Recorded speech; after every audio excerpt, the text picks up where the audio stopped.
Selamat datang di Elina Keramik, sebuah tempat di mana seni dan kreativitas bertemu dengan keindahan kerajinan tangan. Hari ini, kelompok 5 dari kelas 12A yang terdiri dari saya Azahra dan rekan saya Nabila, Yuri, dan Lutfi akan mengajak kalian untuk mendengar langsung kisah inspiratif di balik usaha ini.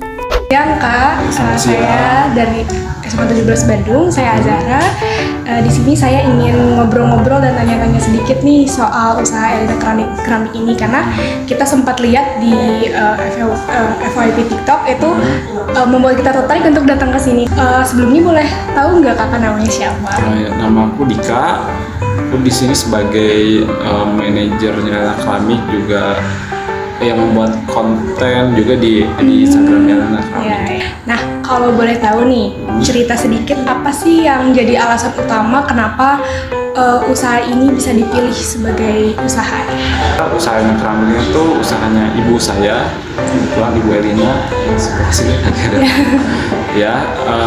jadi Ibu Elina dulu lulusan kuliah seni keramik di ITB waktu tahun 84 atau 85, udah gitu waktu tahun 2001 baru membuat usaha keramik ini secara resmi ya sampai sekarang. Pertama kali buka lokasinya di sini atau di mana kira-kira? Dulu dari awal sih langsung di sini. Langsung di sini. Nah, kalau dari segi waktu nih, di hari-hari apa maksudnya? Kalau kita sih Senin sampai Sabtu ya, Senin sampai Sabtu jam 8 pagi sampai jam 4 sore.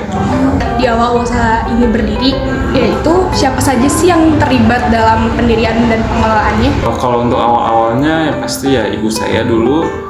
Begitu dulu ya mungkin dibantu bapak saya juga dulu waktu itu ya. Lalu ya kita juga, ibu dulu nge-hire siswa dari SMK Seni Rupa di Bandung, SMK Seni Rupa jurusan keramik. Jadi itu yang awal-awal ikut membantu ini. Saya lihat-lihat di sini ada produk-produknya ya. Ada alasan khusus nggak kenapa memilih produk-produk yang seperti ini untuk dijadikan fokus usahanya? Kalau misalnya dari segi produk, di sini ada macam-macam ya, dari misalnya home decoration, udah gitu ada juga tableware untuk alat-alat makan kayak gitu, terus ada juga science system atau science edge gitu untuk tanda-tanda kayak nomor rumah kayak gitu. Jadi di sini cukup beragam kayak gitu ya. Tergantung ininya aja sih, kebutuhan konsumen juga kita sebisa mungkin kita buat. Lalu untuk penentuan harganya sendiri itu bisa berdasarkan apanya?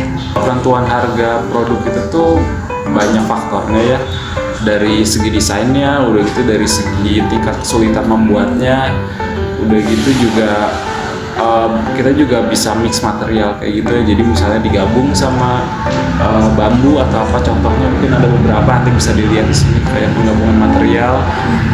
Jadi nggak pure keramik itu kan harganya pasti berbeda ya. Jadi sebetulnya ada banyak faktornya sih. Termurah sih dari 10.000 juga ada, sampai mungkin yang bisa 2-3 juta kayak yang ini apa, contoh artwork keramik ya, ini lukisan keramik yang sebelah sini.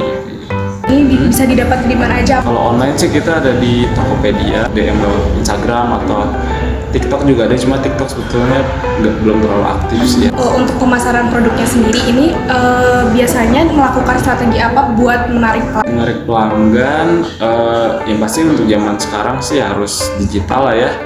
Udah jelas harus sering-sering membuat konten juga kayak gitu ya.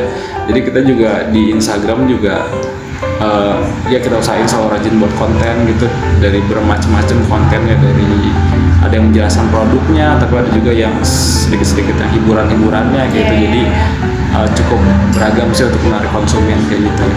Melihat perkembangan usahanya dari tahun ke tahun ya, mungkin dari 2021 sudah lama banget sampai sekarang.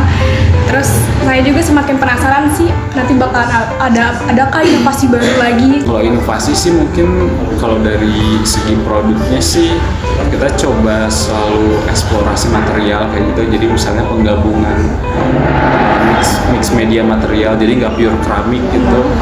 Itu juga agar konsumen juga nggak bosen gitu ya, sama selalu dikasih sesuatu yang berbeda. Terima kasih banyak sudah mengikuti perjalanan kami di Elina Keramik. Kami sangat berterima kasih kepada Elina Keramik atas kesempatan yang diberikan untuk berbagi cerita dan pengalaman inspiratif ini. Semoga apa yang telah kami bagikan dapat memberikan wawasan baru dan menginspirasi kita semua. Sampai jumpa di kesempatan berikutnya, dan terima kasih telah menyaksikan.